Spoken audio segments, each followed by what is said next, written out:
bersama Yesus Tuhan. Ku menang di dalam peperangan. Ku menang atas segala setan. Haleluya, haleluya, ku menang. Ku menang bersama Yesus Tuhan. Ku menang di dalam peperangan. Ku menang atas segala setan. Haleluya, haleluya, ku menang. Haleluya.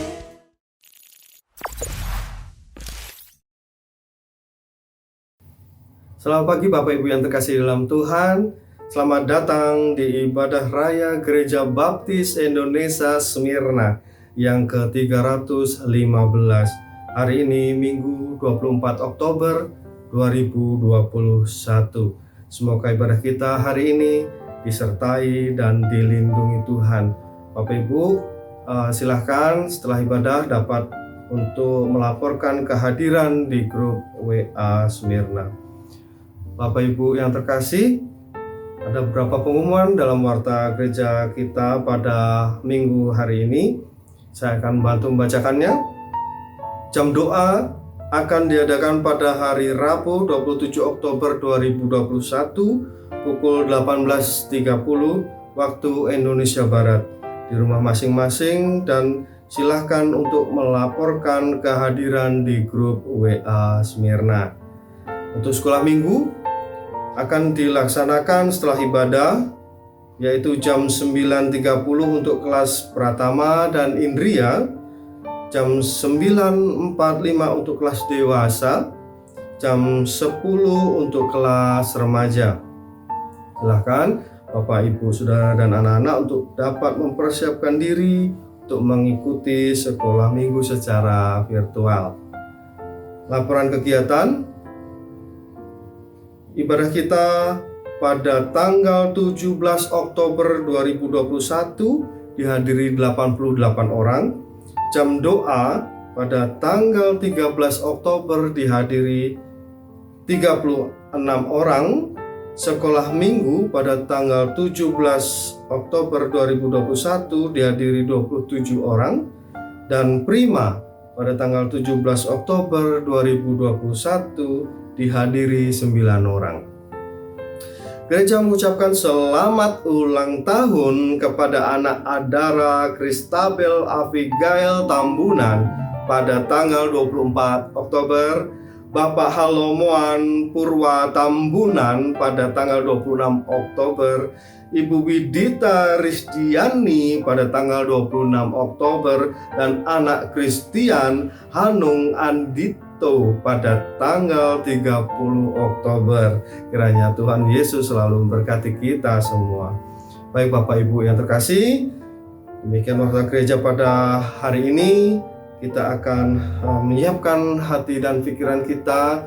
Kita masuki untuk ibadah kita. Mari kita bersama-sama untuk bersaat teduh.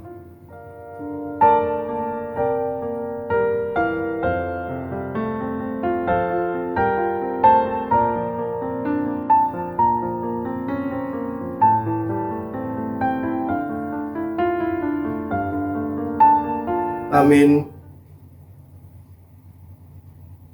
Sebab kamu semua adalah anak-anak Allah karena iman di dalam Yesus Kristus. Karena kamu semua yang dibaptis dalam Kristus telah mengenakan Kristus. Galatia 3, 26-27. Kita akan menaikkan pujian Yesus kekasih jiwaku dan sayang disayang.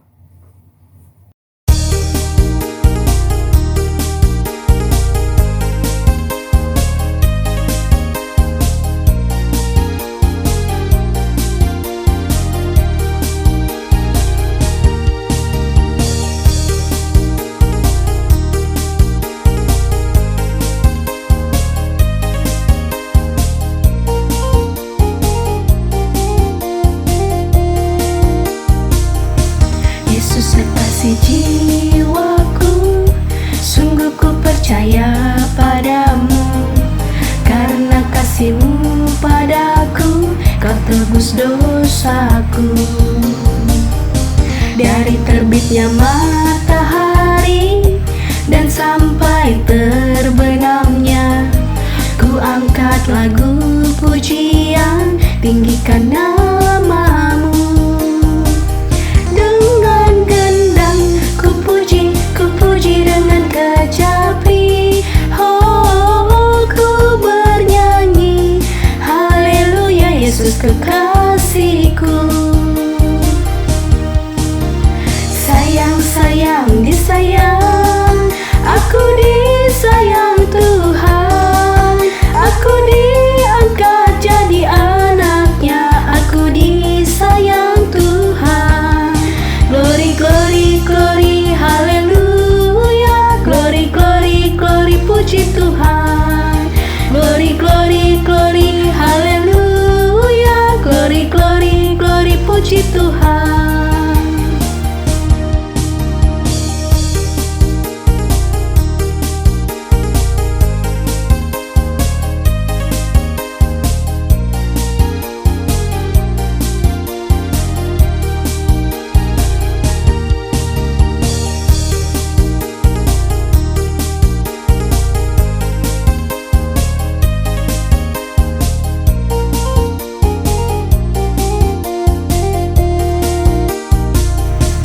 Yesus kekasih jiwaku, sungguh ku percaya padamu. Karena kasih-Mu padaku, Kau tebus dosaku. Dari terbitnya matahari dan sampai terbenamnya, ku angkat lagu pujian, tinggikan namamu.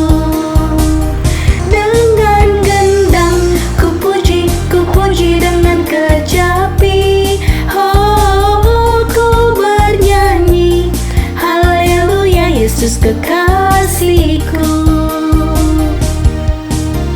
Sayang, disayang, aku disayang Tuhan.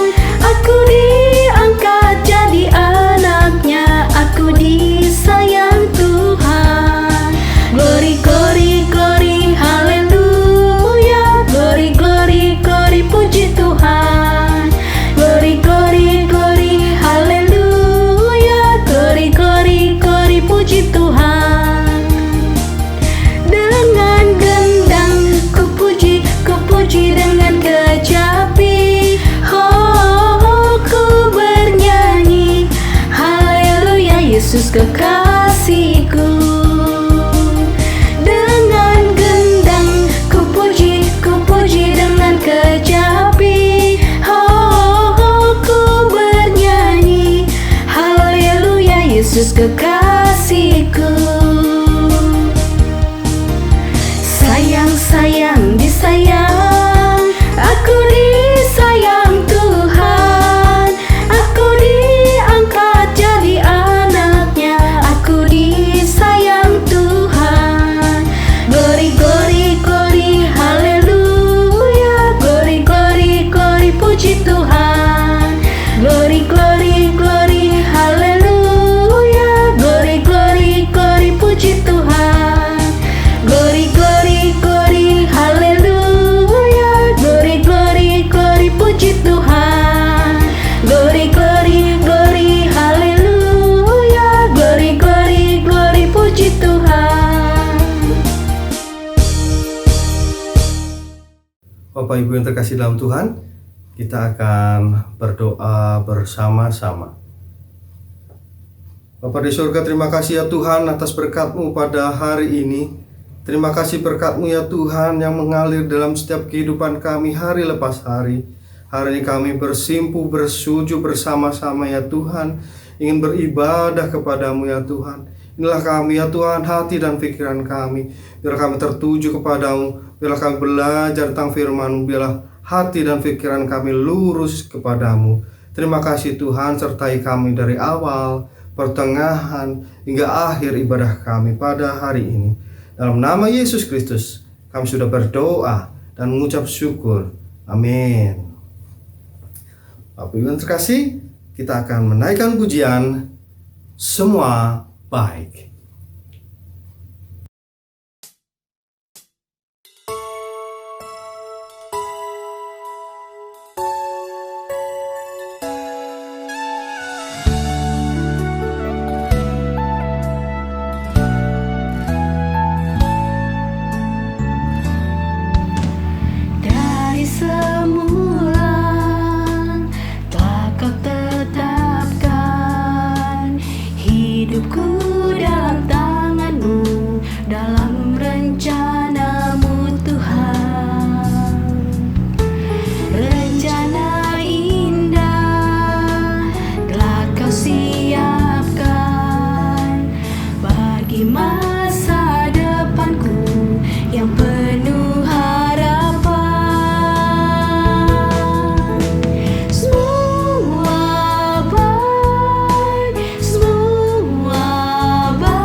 Hendaklah masing-masing memberi menurut kerelaan hatinya, jangan dengan sedih hati atau karena paksaan, sebab Allah mengasihi orang yang memberi dengan sukacita. Bapak Ibu yang terkasih, kita akan berdoa untuk persembahan pada hari ini. Tuhan Yesus, terima kasih ya Tuhan, berkat-Mu melimpah di dalam kehidupan kami. Berkat-Mu menaungi kami hari lepas hari, pribadi lepas pribadi. Terima kasih ya Tuhan atas semua yang Kau berikan dalam setiap kehidupan kami. Kau memberikan persembahan, Kau mengembalikan persepuluhan ya Tuhan kepadamu. Biarlah Engkau memberkati, Engkau memakai semua ini untuk meluaskan kerajaan Allah di bumi ini. Terima kasih Tuhan Yesus, inilah persembahan kami. Dalam nama Yesus Kristus, kami sudah berdoa dan mengucap syukur. Amin. Kita akan mendengarkan khotbah yang akan disampaikan oleh Bapak Pendeta Petrus Mugiharjo dengan judul Menjaga Jati Diri. Namun sebelumnya, kita akan menaikkan pujian Kau Mengenal Hatiku.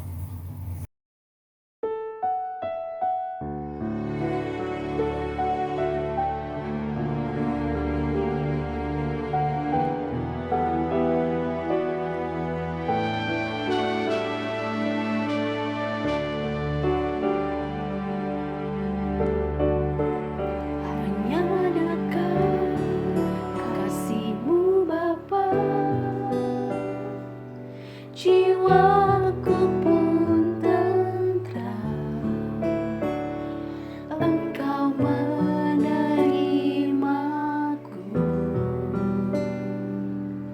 dengan sepenuhnya. Walau dunia melihat rupa, namun Kau memandangku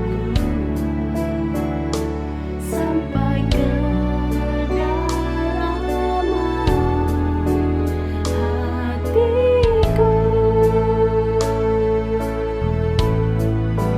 Tuhan, inilah yang ku tahu, Kau mengenal hatiku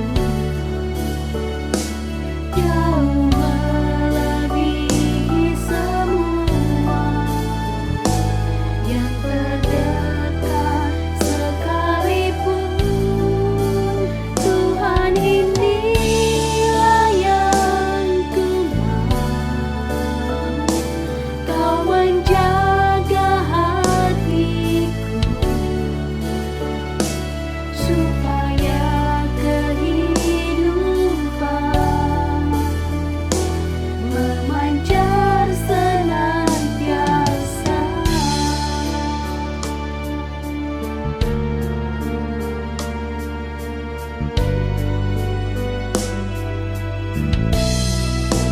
Tuhan, inilah yang ku tahu, Kau mengenal hatiku jauh melebihi semua yang terdekat sekalipun. Tuhan, inilah yang ku mau, Kau menjaga hatiku supaya kehidupan memancar senantiasa, supaya kehidupan memancar senantiasa.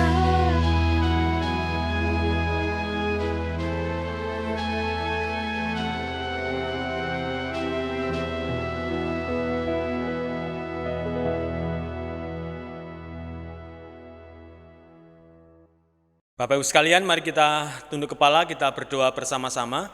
untuk menerima bagian dari firman Tuhan dan penjelasannya. Mari kita berdoa. Bapa, kami bersyukur kesempatan yang terus Tuhan berikan buat kami di dalam kehidupan keimanan kami bersama-sama, yaitu ketika kami beribadah dan juga ketika kami diperhadapkan dengan firman Tuhan. Dan biarlah firman-Mu pada saat ini akan memberkati kami sekalian, dan kami boleh mendasari kehidupan kami dengan kebenaran firman Tuhan, dan hidup kami semakin diperkenan oleh Tuhan. Terima kasih Bapa, dalam nama Tuhan Yesus Kristus kami berdoa, amin. Baik Bapak yang saya kasihi, firman Tuhan hari ini akan saya ambil dari 2 Samuel pasal yang ke-11, ayat 1 sampai ayat yang ke-5, dan saya akan mengambil judul Menjaga Identitas. 2 Samuel pasal 11 ayat 1 sampai yang ke-5, demikian firman Tuhan. Pada pergantian tahun, pada waktu raja-raja biasanya maju berperang, maka Daud menyuruh Yoab maju beserta orang-orangnya dan seluruh orang Israel. Mereka memusnahkan Bani Amon dan mengepung kota Raba, sedang Daud sendiri berada tinggal di Yerusalem. Sekali peristiwa pada waktu petang, ketika Daud bangun dari tempat pembaringannya, lalu ia berjalan-jalan di atas sotoh istana. Tampak kepadanya dari atas sotoh itu seorang perempuan yang sedang mandi. Perempuan itu sangat elok rupanya. Lalu Daud menyuruh orang bertanya tentang perempuan itu, dan orang itu berkata, "Itu adalah Batseba, binti Eliam, istri Uria orang Het itu." Sesudah itu, Daud menyuruh orang itu mengambil dia. Perempuan itu datang kepadanya, lalu Daud tidur dengan dia. Perempuan itu baru selesai membersihkan diri dari kenajisannya. Kemudian pulanglah perempuan itu ke rumahnya. Lalu mengandunglah perempuan itu, dan disuruhnya orang memberitahukan kepada Daud, "Demikian, aku mengandung." Bapak Ibu saya kasihi, menjaga identitas. Siapakah kita?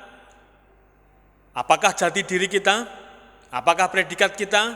Seperti apa kita harus menjaga tentang diri kita sendiri? Pastilah kita sudah berbeda ketika kita mengaku percaya kepada Tuhan kita Yesus Kristus. Berulang kali saya katakan bahwa sekarang kita adalah anak-anak Allah. Kita adalah anak-anak Tuhan. Kita adalah orang-orang percaya. Itulah identitas yang harus kita jaga dimanapun kita berada. Firman Tuhan pada hari ini akan mengingatkan kepada kita sekalian betapa pentingnya kita harus menjaga identitas kita. Bukan untuk kepentingan kita sesungguhnya, tetapi lebih dari itu kepentingan hubungan kita dengan Tuhan.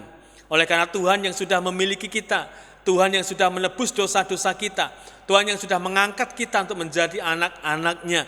Pasti kondisi dan situasi itu harus kita jaga di dalam kehidupan kita sekalian.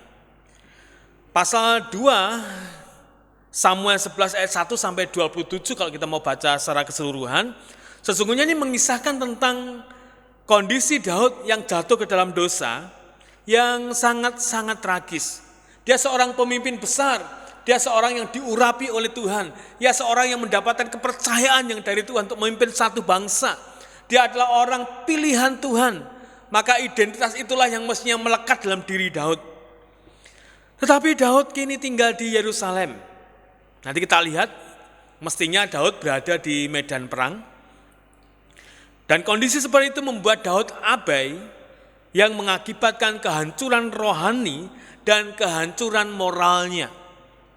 Hidupnya yang serba enak dan mewah sebagai raja membuat dia lupa diri, membuat dia menuruti keinginannya sendiri, membuat dia mengabaikan identitas dia sebagai seorang kepercayaan Tuhan, sebagai seorang yang diangkat oleh Tuhan dan diurapi oleh Tuhan. Dan waktu inilah dia berhenti menjadi orang yang berkenan kepada Allah. Sekali lagi, pada saat Daud berada dalam puncak kejayaannya, berada dalam kenikmatan hidupnya secara lahiriah, maka Daud abai atas panggilan Tuhan. Daud abai atas jati dirinya. Daud abai atas identitas yang Tuhan berikan kepadanya. Dan waktu itulah ia berhenti menjadi orang yang berkenan kepada Tuhan. Bapak bisa lihat di pasal 1, di 1 Samuel pasal 13 maksud saya, ayat yang ke-14. Kejatuhan Daud dari kasih karunia dan ketidakmampuan Daud untuk menjaga identitasnya, bandingkan di Galatia pasal 5 ayat yang keempat, merupakan peringatan buat kita juga. Ayat ini sungguhnya tidak memberikan kelonggaran kepada kita. Lalu kita berkata, sedangkan Daud yang istimewa saja, Daud yang luar biasa saja, Daud yang hidupnya dekat dengan Allah saja, Daud yang menjadi pilihan Tuhan yang istimewa saja bisa jatuh ke dalam dosa, apalagi saya. Bukan itu maksudnya. Tapi maksudnya adalah agar kita juga berwaspada, kita juga harus berjaga-jaga, oleh karena kita juga punya identitas yang Tuhan berikan kepada kita, dan supaya kita mampu menjaga identitas kita. Dan sebab itu menjadi peringatan buat kita sekalian. Seperti tertulis dalam kitab 1 Korintus pasal yang ke-10 ayat 12, Paulus mengatakan, sebab itu, siapa yang menyangka bahwa ia teguh berdiri, hati-hatilah supaya ia jangan jatuh. Hati-hatilah supaya ia jangan jatuh ketika dia merasa bahwa bisa berdiri dengan teguh. Hati-hati ketika kita sedang dalam kondisi nyaman-nyaman saja. Kita berada dalam kondisi zona nyaman. Semuanya serba kecukupan, semuanya serba keturutan, semuanya tidak ada yang mengecewakan, semuanya kenikmatannya, kebahagiaannya, sukacitanya meluap-luap. Hati-hati. Paulus sudah mengatakan, siapa yang menyangka bahwa ia teguh berdiri, kuat, berhati-hatilah supaya ia jangan jatuh. Dan Daud mengalami ini. Bapak Ibu sekalian, siapa yang menyebabkan Daud tidak mampu menjaga identitasnya? Apa yang terjadi pada diri Daud? Yang kita kenal, kita lihat, kita dengar bahwa Daud adalah seorang yang tegar, seorang yang hebat, seorang yang berkuasa, seorang yang punya hikmat, seorang yang hidupnya dekat dengan Tuhan. Seorang yang selalu bertanya kepada Tuhan apapun yang akan terjadi dan akan ia lakukan. Daud selalu hidup bergaul dengan Tuhan. Tetapi toh ternyata Daud juga jatuh ke dalam dosa. Lupa dengan identitasnya, tidak mau mempertahankan identitasnya, jati dirinya sebagai seorang pilihan Tuhan, sebagai seorang yang diurapi oleh Tuhan.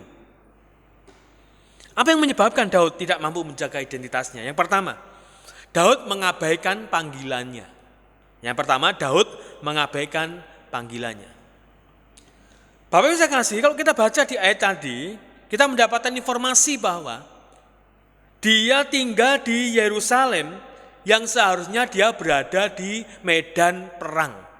Sekali lagi, seharusnya Daud menyadari tugas dan tanggung jawabnya, kebiasaan yang sudah dilakukan oleh raja-raja. Mereka berada di medan perang pada hari-hari itu. Tetapi Daud abai atas panggilannya. Daud abai akan tanggung jawabnya. Sehingga dia berada di Yerusalem. Dan sekali lagi tidak berada bersama-sama dengan prajurit untuk maju berperang di medan perang. Waktu itu Yoab masih berusaha dengan sekuat tenaga. Dengan mempertaruhkan nyawanya. Mempertaruhkan hidupnya untuk menundukkan bangsa Amon. Dalam peperangan di Raba. Sekali lagi, di mana Daud? Yang harusnya Daud bersama-sama dengan Yoab, bersama-sama dengan prajurit-prajuritnya untuk berperang, maju berperang, mempertahankan kerajaannya, memperluas kerajaannya, mempertahankan akan kedaulatan negaranya. Tapi ternyata Daud abai atas panggilannya. Dia tidak berada di medan perang, tetapi dia berada di Yerusalem, berada di istana. Ketika Yoab dengan prajurit-prajuritnya sedang mempertaruhkan nyawanya. Yang mestinya menjadi tugas dan tanggung jawabnya Daud. Ia malah tinggal di Yerusalem dengan kenikmatan-kenikmatan yang ada di kerajaan itu. Sekali lagi, penulis 2 Samuel sudah menyebutkan bahwa biasanya raja berperang pada saat pergantian tahun seperti yang sedang dialami oleh Daud. Tetapi Daud abai akan panggilannya. Daud abai akan tugasnya. dengan tinggal saja di Yerusalem. Berarti Daud tidak memperlihatkan bahwa dia seorang yang punya tanggung jawab yang besar. Dengan tinggal di Yerusalem menunjukkan bahwa Daud abai akan tugas dan tanggung jawabnya, akan panggilannya sebagai seorang panglima perang kerajaan dan ikut berbagi beban dengan para prajuritnya dalam membela kerajaannya. Sekali lagi, Daud abai. Tapi saya kasih hati-hati, corona sudah mulai melandai, paparannya sudah mulai turun, tetapi kita terus diperdengungkan atau diperingatkan supaya kita jangan abai. Karena apa? Karena penularannya masih ada.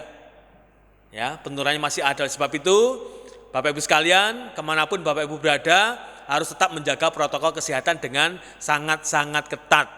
Jangan abai. Daud abai.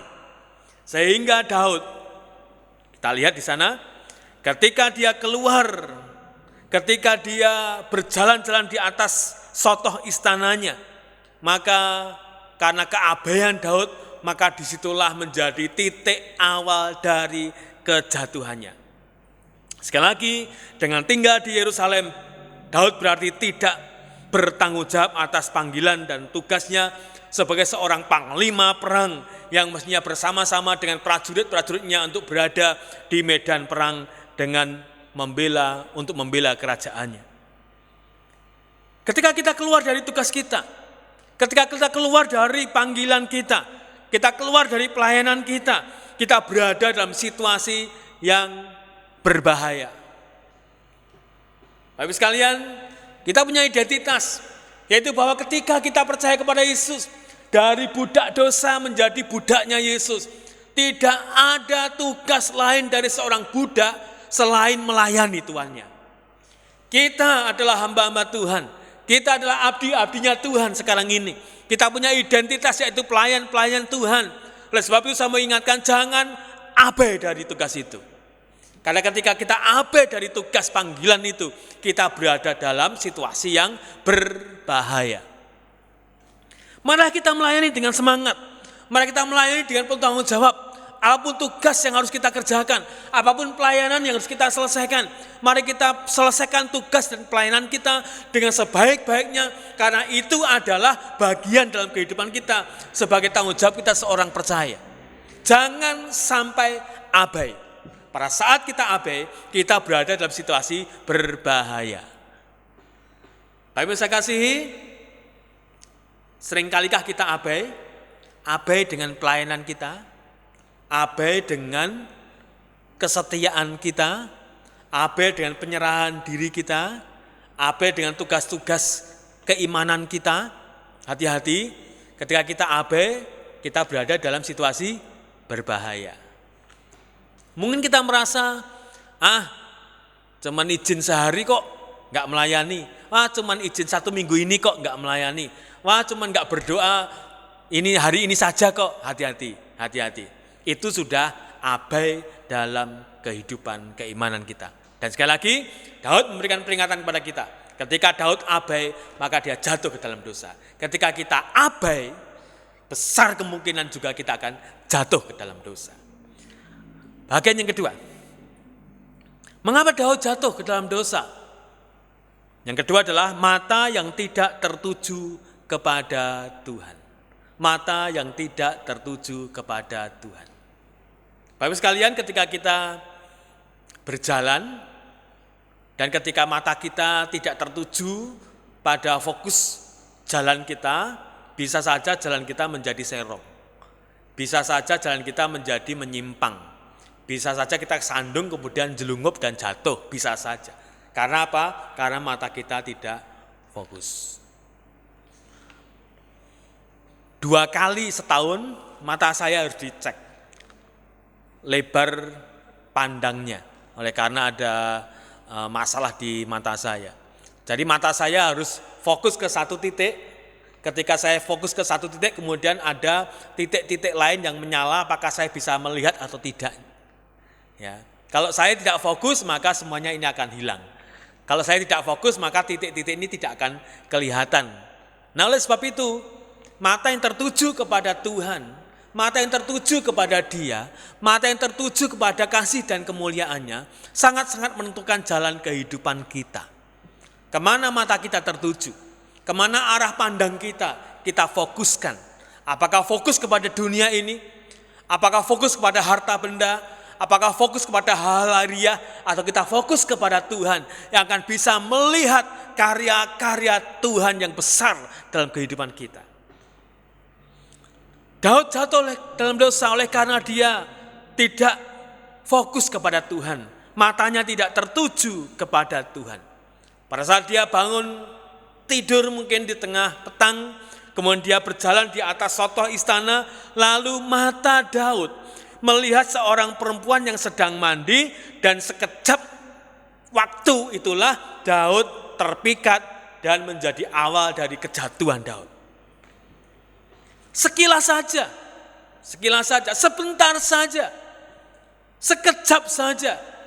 Oleh karena matanya tidak berfokus kepada Tuhan, yang mestinya matanya berfokus kepada Tuhan kemudian menyerang musuh-musuhnya. Tetapi dia berada di istananya dan matanya tidak berfokus kepada Tuhan, malah berfokus kepada Batseba yang sedang mandi. Saya tidak tahu pasti seperti apa kondisi dan keadaan atau bangunan yang ada di istana, kemudian di bawah sana ada kamar mandi yang terbuka, saya tidak tahu pasti, tapi yang jelas Daud di atas soto istana, dia memandang ke bawah dan melihat Batseba sedang mandi dan tergodalah dia. Itu informasi yang kita terima. Perempuan itu bernama Batseba, istri Uria, istri Panglima Uria. Tetapi karena diri dan mata Daud tidak terkendali, membuat Daud menjadi jatuh ke dalam dosa. Keinginan jahatnya muncul, lalu Daud menginginkan istri orang lain. Lalu Daud punya rekayasa dan rekadaya, bagaimana bisa membuat keinginannya itu menjadi terwujud dalam hidupnya. Sekali lagi, karena dia tidak fokus kepada Tuhan, maka dia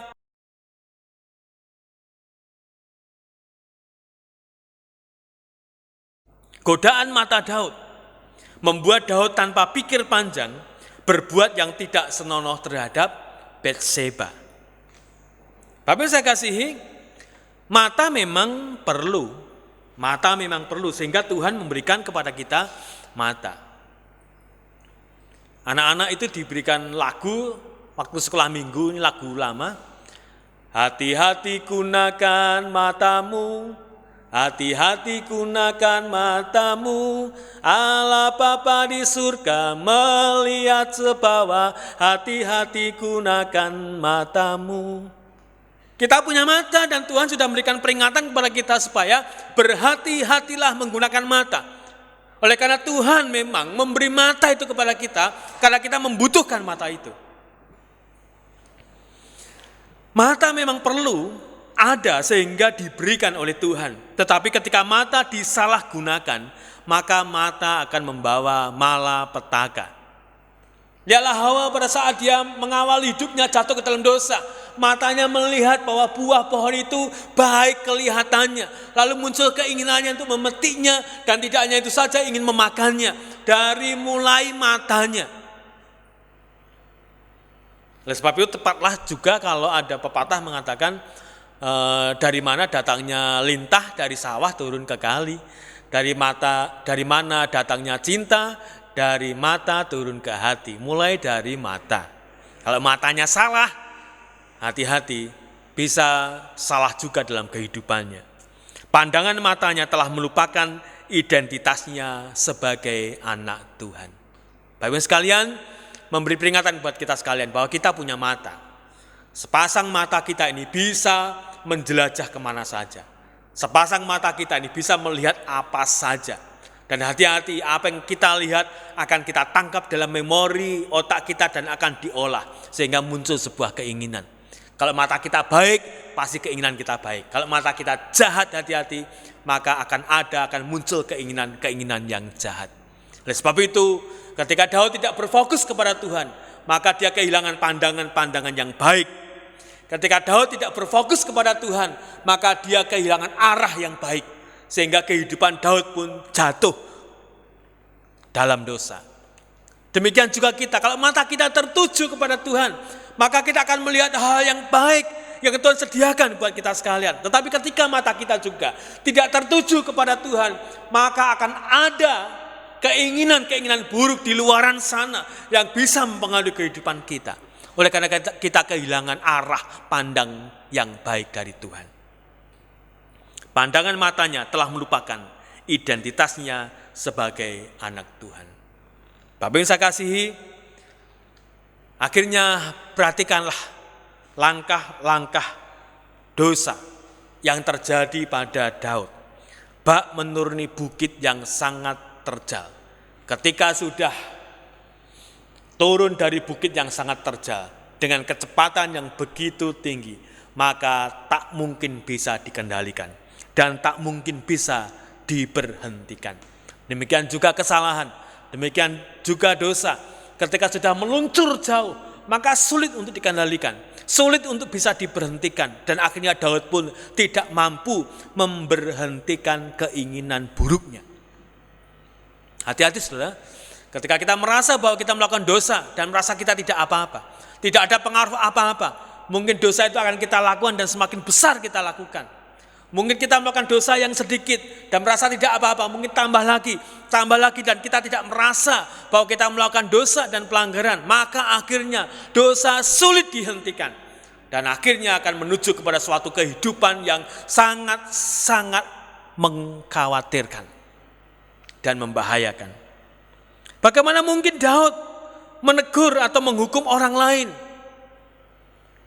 di mana dia sadar bahwa dia sendiri yang melakukan sebuah kesalahan. Dia bersalah tapi mencoba menghukum orang lain. Dia yang bersalah tapi mencoba untuk menyalahkan orang lain. Dia yang bersalah tapi mencoba untuk merekayasa dan memojokkan orang lain. Bagaimana mungkin itu terjadi? Dosa yang begitu terus meluncur dalam hidupnya Daud sulit untuk dikendalikan. Karena memang dia sudah lari dari panggilan Tuhan. Dia sudah kehilangan arah pandang yang mestinya tertuju kepada Tuhan, tetapi dia tertuju kepada diri sendiri dan keadaan lingkungannya. 1 Petrus pasal 5 ayat 8 memberikan peringatan kepada kita sekalian. Sadarlah dan berjaga-jagalah, lawanmu si iblis berjalan keliling sama seperti singa yang mengaum-aum dan mencari orang yang dapat ditelannya. Bapak sekalian, suatu saat ada seorang pemuda Kristen yang pergi ke hutan pada hari Minggu. Awalnya sungguhnya pada hari itu dia melayani Tuhan di gereja.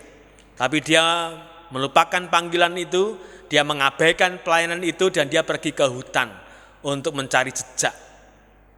Di tengah hutan ternyata dia ketemu dengan seekor singa yang sedang lapar kondisinya. Lalu dia sadar kepada Tuhan dan dia berdoa kepada Tuhan di hadapan si singa itu, Tuhan ampunilah saya, mestinya saya tidak berada di tempat ini. Mestinya saya berada di gereja sana untuk melayani Tuhan. Tapi ampuni Tuhan bahwa saya sekarang ini mengabaikan pelayanan dan saya berada di hutan ini dan sekarang saya berhadapan dengan singa ini. Tolong Tuhan selamatkanlah saya. Dan dia berkata, amin. Ketika dia buka matanya, dia begitu terkejut. Oleh karena apa? Oleh karena si singa itu juga duduk diam di hadapan dia. Dan dia berkata, hai singa yang baik hati, terima kasih karena engkau sudah tidak memakan saya. Terima kasih karena engkau tidak menerkam saya. Terima kasih sekali. Apa yang terjadi saudara? Singa itu berkata, hei anak muda, jangan kamu salah terima. Aku singa Kristen yang sudah punya kebiasaan juga berdoa sebelum makan. Lalu diterkam dan dimakanlah pemuda itu. Bapak saya kasih, hati-hati, musuh kita iblis seperti singa. Mungkin kelihatannya baik, mungkin kelihatannya bersahabat, tetapi ketika kita terlena maka dia akan memakan kita. Hati-hati. Itu dosa, itu iblis, itu kuasanya yang selalu mengincar kehidupan kita. Monyet itu jatuh bukan karena tiupan angin yang kencang, Tetapi monyet itu jatuh karena angin sepoi-sepoi, angin yang semilir, angin yang menyejukkan yang membuat dia ngantuk di dahan, kemudian tertidur dan akhirnya dia jatuh dari dahan. Nah, sebab itu jangan pernah terlena dalam situasi apapun. Ingat identitas kita sebagai seorang Kristen, sebagai seorang pilihan Tuhan, sebagai seorang yang diurapi oleh Tuhan. Jagalah identitas itu. Gunakanlah perisai iman dan pedang roh, yaitu firman Tuhan, untuk menangkal serangan dan melawan godaan si jahat. Seperti tertulis dalam Efesus pasal 6 ayat 16-17. Kristen bukanlah sekedar agama, namun Kristen adalah identitas kehidupan. Mari kita berdoa. Kami bersyukur untuk firman-Mu pada siang hari ini. Kiranya firman-Mu akan memberkati kami ya Tuhan. Dan biarlah firman-Mu tidak berlalu begitu saja, tapi sungguh-sungguh masuk dalam kehidupan kami. Kami pakai sebagai dasar kehidupan kami dalam keseharian kami. Terima kasih Bapa. Dalam nama Tuhan Yesus Kristus kami berdoa. Amin. Untuk meresponi firman Tuhan, kita akan naikkan pujian Tetap Setia.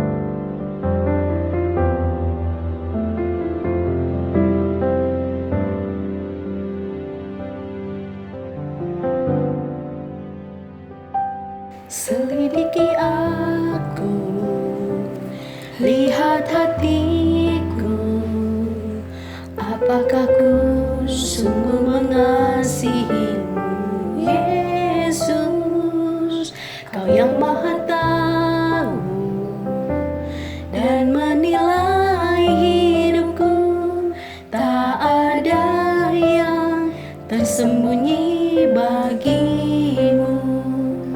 Selidiki aku, lihat hatiku, apakah ku sungguh mengasihimu, Yesus, Kau yang Maha Tahu dan menilai hidupku, tak ada yang tersembunyi bagimu. Telah kulihat kebaikan-Mu yang tak pernah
Bapak dan Ibu terkasih, di akhir dari ibadah kita pada saat ini, mari kita tundukkan kepala kita untuk menghadap kepada Tuhan.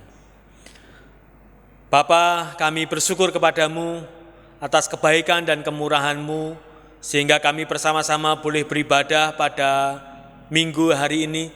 Dan kami mohon Tuhan menguduskan ibadah kami menjadi ibadah yang berkenan kepada Tuhan, menjadi persembahan yang berbau harum di hadapan Tuhan. Di ujung ibadah kami hari ini ya Tuhan, kami ingin bersyukur atas kondisi bangsa dan negara kami, terkhusus pada saat kami bersama-sama menghadapi pandemi COVID-19.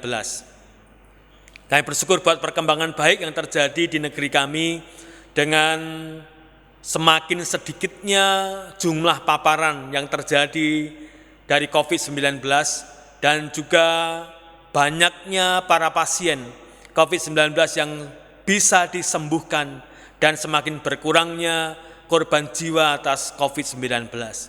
Kiranya kondisi baik ini akan terus membaik sehingga negeri kami boleh semakin pulih kondisi dan keadaannya. Kami boleh kembali kepada aktivitas normal kami seperti sedia kala tanpa berada di tengah-tengah situasi pandemi COVID-19. Berkatilah pemerintah kami ya Tuhan, agar pemerintah kami terus mengupayakan hal-hal yang terbaik bagi bangsa dan negara kami. Berkati juga pemerintah kami dengan hikmat-Mu supaya boleh menjadi teladan buat kami sekalian, menyemangati kami, membangkitkan kami sekalian, supaya kami boleh menjadi warga negara yang baik. Berkati juga pemerintah kami di dalam menegakkan negara kesatuan Republik Indonesia yang berdasarkan Pancasila, Undang-Undang Dasar 1945, serta Bhinneka Tunggal Ika. Kami boleh tinggal di negeri ini dengan penuh damai, kami boleh hidup secara madani, kami boleh hidup rukun, damai, sejahtera, bersama-sama dengan orang-orang yang ada di sekitar kami, meskipun kami berbeda-beda. Kami bersyukur karena pemerintah kami terus berjuang keras. Berkatilah mereka ya Tuhan, pemerintah kami dari pusat sampai ke daerah-daerah, sehingga kasih dan karunia-Mu juga boleh menyertai mereka sekalian. Jauhkanlah bangsa dan negara kami ya Tuhan dari ancaman bencana alam, jauhkanlah dari ancaman perselisihan dan perpecahan, sehingga kami tetap berada dalam situasi aman dan damai dalam wadah negara kesatuan Republik Indonesia. Kami bersyukur buat gabungan Gereja Baptis Indonesia yang terus berupaya dan berjuang sampai hari ini dengan berbagai macam daya dan upayanya untuk melaksanakan semua visi dan misi yang sudah kami sepakati bersama-sama, melaksanakan program-program yang sudah kami sahkan bersama-sama di dalam organ-organ GGBI, baik di BPN, di BPD, di Yayasan Rumah Sakit Baptis Indonesia, Yayasan Baptis Indonesia, dan juga di Bamusnas. Kiranya kami boleh bersinergi bersama-sama untuk memajukan umat Baptis Indonesia dan terus mengabarkan Injil keselamatan yang dari Tuhan, sehingga Indonesia bagi Kristus sungguh-sungguh menjadi kenyataan dalam kehidupan kami bersama di keluarga besar Gabungan Gereja Baptis Indonesia. Berdoa untuk Smyrna, Tuhan berkatilah Smyrna dengan situasi dan kondisi yang terjadi. Berkatilah khususnya bagi saudara Smyrna yang sekarang sedang terbaring sakit. Kami mau berdoa untuk Bu Rina khususnya, mari Tuhan jamah dan sembuhkan tangan-tangan dokter, alat-alat medis, dan berbagai macam daya dan upayanya untuk mengambil sakit penyakitnya. Kiranya Tuhan sertai dan berkati sehingga Bu Rina boleh sehat kembali. Demikian juga saudara kami yang lain yang sedang sakit, Tuhan jamah dan sembuhkan di dalam nama Tuhan Yesus Kristus. Berkatilah keluarga Smyrna yang sedang dalam pergumulan dan permasalahan, baik itu ekonomi, baik itu pekerjaan, baik itu teman hidup, baik itu buah hati, dan apapun yang terjadi. Mari Tuhan berkatilah supaya seluruh keluarga-keluarga di Smyrna merasakan campur tangan Tuhan. Berkati jemaat Smyrna semuanya dengan kesehatian, kesatuan, semangat yang tinggi untuk melayani dan mengabdi kepada Tuhan, mempersembahkan yang terbaik untuk Tuhan dan hanya untuk kemuliaan nama Tuhan saja. Terima kasih Bapa, hamba ingin berdoa menyerahkan jemaat Smyrna yang sekarang sedang beribadah bersama-sama dengan hamba dan sekarang membuka hati, membuka diri untuk menerima berkat yang dari Tuhan. Bapak Ibu yang saya kasih, sekarang bersiaplah diri untuk menerima berkat yang dari Tuhan. Bukalah hati dan hidupmu, dan sekarang terimalah berkat-Nya. Kiranya kasih karunia dan damai sejahtera-Nya di dalam Allah Bapa, keselamatan di dalam Tuhan Yesus Kristus, penghiburan dan penyertaan-Nya di dalam Roh Kudus akan menyertai Bapak, Ibu, dan saudara sekalian mulai pada hari ini sampai selama-lamanya. Amin.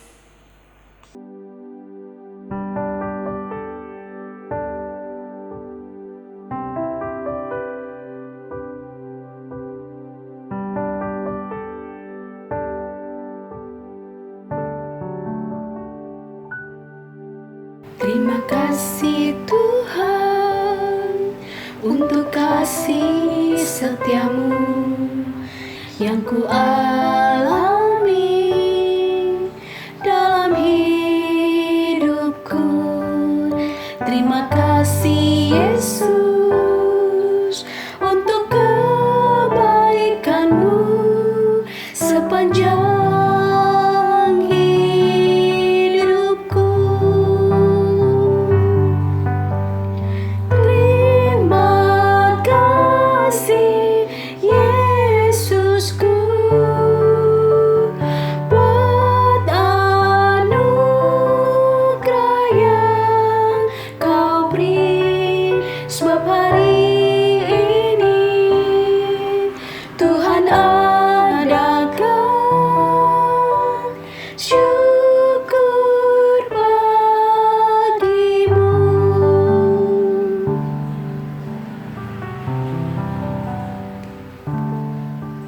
Terima kasih Tuhan untuk kasih setiamu yang ku alami dalam hidupku. Terima kasih Yesus untuk kebaikanmu sepanjang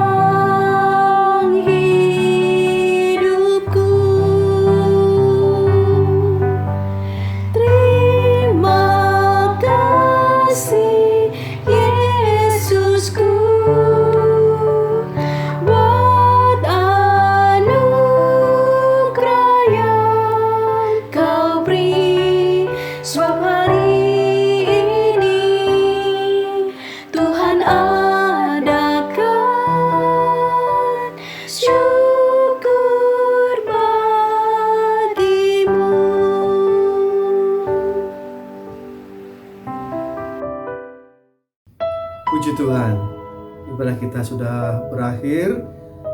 Kita akan mengambil saat teduh mengucap syukur dalam doa pribadi kita.